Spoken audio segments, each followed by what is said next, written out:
And we have music. What a great way to start. Welcome, everybody.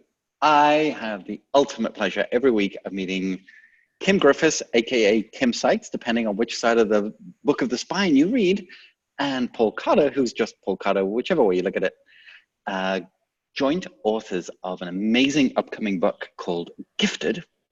And Gifted is about 6 characters who are given gifts and get to use their imagination and go on the most crazy, wild, mind-blowing adventures. And you're going to find out all about it when the book comes out in the fall of 2019. And during this season of revealing, we are at character number 5. And this is very exciting. It's like 3 boys, 3 girls. So we started with Sydney, and then we went to Emily, and then we went to James, and we went to Katie last week. And now we're at Peter, or Peter. Is it Peter or Peter? Anyway, Peter. If it was Narnia, it would be Peter, wouldn't it? But it's not Narnia, it's Gifted, so it's probably Peter, because he's an American boy. And Kim and Paul, thank you for creating such amazing characters and giving us an opportunity to pick a fan. I mean, maybe you're Team Peter or Team James or Team Sydney or any of the 3 girls. So we want to go deep today on Peter and find out a little bit about him. And I'm going to set the scene. Imagine yourself in a darkened room in a museum. And in the center of this room is a table with gifts. And these 6 characters from school have all gotten together and they've gone to the museum for a reason, which I can't tell you. But they all have a gift and they all have a label. And one of these gifts is for Peter. And ladies first, Kim, I'm going to start with you. Peter gets his gift. There's a tag on the side that says, "Nothing is impossible." Mm-hmm. And he opens it up, and what does he get? He gets a locket. He gets a locket. He gets a locket. And so you can Perfect imagine. gift for a guy. Not Yep. a gift for a guy. No. Not a gift for a guy at all. And so he's really disappointed. And the others make fun of him. Mm-hmm. And he doesn't exactly know what to do with his locket, but his locket is really significant, not only in the story, but in the coming sequel. Oh my goodness. We're talking sequels already? That's exciting. Mm-hmm. Oh yeah.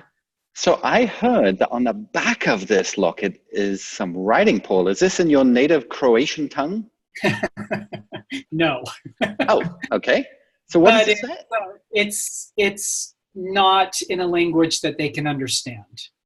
Oh. So his locket doesn't open like a normal locket should. Mm-hmm. It has writing on it with a message, but they can't read it.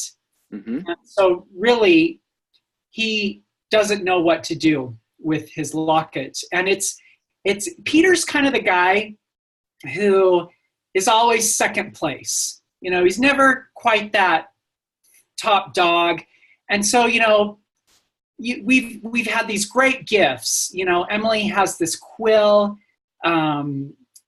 Katie has scales. Sydney has this ball that he can see things in. And Peter has the spyglass.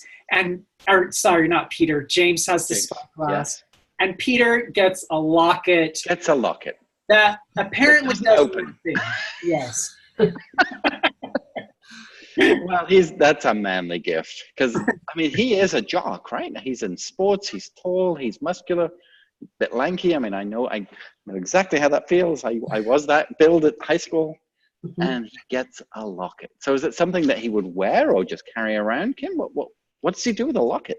Well, he doesn't know what to do with it, so he kind of stuffs it away and he loses it. Okay. So he has to find it. So they go on an adventure to find it, and He loses the locket. He loses the locket he's been given. He loses it. Mm-hmm. Oh, way to go, Peter! Yes, way to go, Peter. Was that like the Christmas gift from Auntie that nobody wants? It's like, I don't know, I can't find it anymore. I guess it's like getting socks for Christmas, only worse. So it doesn't open. There's something on the back of it that nobody can read. But then the inscription on the card says, nothing is impossible. Mhm. Does that mean he takes it to the shop and gets a file and he keeps trying to open it then, or? Well, you have to read the chapter to understand the significance of the locket and the adventure that they go on. But one of the very first lessons is nothing is impossible, because we create our own limitations and there's a solution for everything. So you can't have an up without a down, or an inside without an outside, and you can't have a problem without a solution. Didn't we just get deep? I love it. Just a little. Almost like you've thought this out, Kim. Oh my goodness. So group dynamics then. So we have 3 boys, 3 girls. I think Peter sounds like he's the tallest. Tell me about the relationships between Peter and the other characters. Can you reveal anything around that? Sure. So Peter is in love with Katie. A love story. Yes. But it's not your typical love story, and it's not reciprocated. Oh, that burns. Yeah. So there's another example of Peter kind of being second best, nothing ever working out for him quite the way he wants it. He is completely infatuated with Katie, thinks she's the most beautiful woman in the world, but she just isn't having it. So when you get to know these things about Peter, and that he's in track, but he never wins first place. He can't get the girl that he wants. He got the locket. He got the worst gift, but his message is nothing is impossible. And so you could see how that would be an important message to someone like this who doesn't necessarily have experience in obtaining what he wants. And he loses his gift. Yeah. But obviously he finds it again. Or someone finds it for him, right? That will be revealed. Wow, yes. Okay. So we've done all 3 boys, and Peter and James are good friends as well, right? I think I read. Yes. Okay. They probably go back to kindergarten or something like that. They do. Yeah, they're best friends. Yeah. That's great. Uh-huh. But there is a character that Peter clashes with, which obviously with 6 teenagers, not all of them are going to get along, and Peter is very annoyed by Sydney. Oh, male rivalry. Yes. Yeah. It's starting to sound like an episode of Friends. Very different than Friends. Yes, I know. But I'm just thinking of the group dynamics, 3 boys, 3 girls. Yeah. I'm going to love See, it. Peter needs Sydney. Mm-hmm. Peter needs Sydney, and he doesn't like that. Right.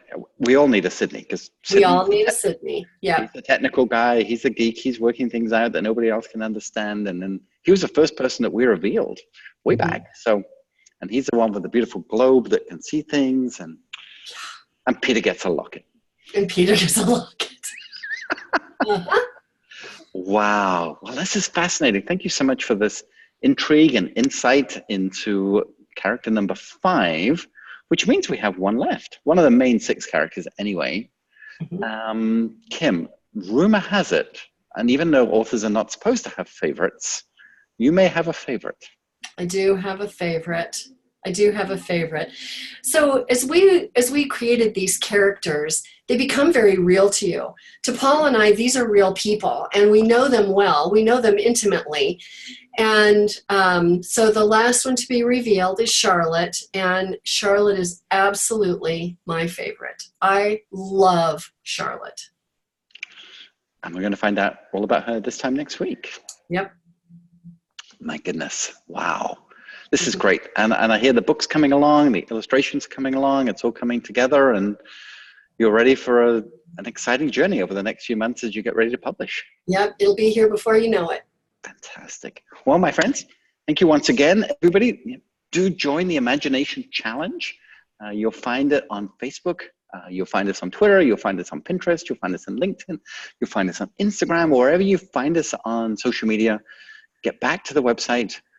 press the imagination guide, and there you will see a link to a Facebook group, which we invite you to. And very soon, we're going to be guiding you through a 5-day imagination challenge, which Paul and Kim are avidly creating right now, which is just going to blow your brains with possibility about what imagination really is and how much we need it and use it, even though we may not realize it. So that's coming up. So we're super excited. So from Peter and Paul, sounds like a biblical story here now.